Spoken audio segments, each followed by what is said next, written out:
দিলে খুবই উপকৃত হবে।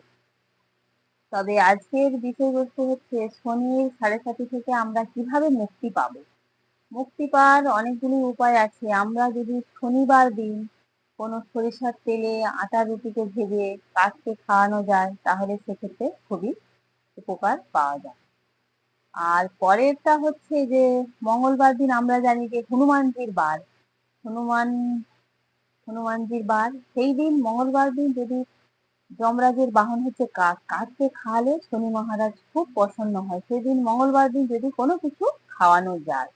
আর একটা আছে সন্ধেবেলায় শনিবার দিন ওই সরিষার তেলে প্রদীপের সাথে কালো তিল মিশিয়ে যদি সন্ধেবেলায় প্রদীপটা জ্বালানো হয় তবে শনি মহারাজ খুব প্রসন্ন হয়। সেক্ষেত্রে আমাদের অনেকটা কষ্ট থেকে আমরা লাঘবও হতে পারি এই শনির 7.5 থেকে। কেননা আমরা শনি মহারাজকে প্রসন্ন না করতে পারলে আমাদের দুর্ভোগের শেষ নেই।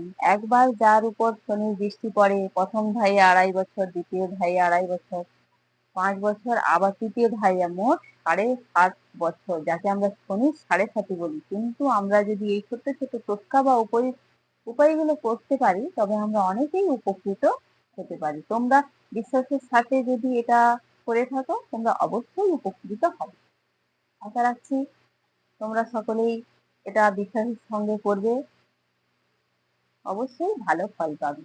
বেশি আর কথা না বাড়িয়ে আজকে ভিডিওটা আমি এখানেই শেষ করছি। পরের ভিডিও আবার একটা নতুন ভিডিও নিয়ে চলে আসবো। ততক্ষণের জন্য তোমাদেরকে সকলে ভালো ভালো শুভ কামনা করে আমি আমার ভিডিওটি শেষ করছি। নমস্কার।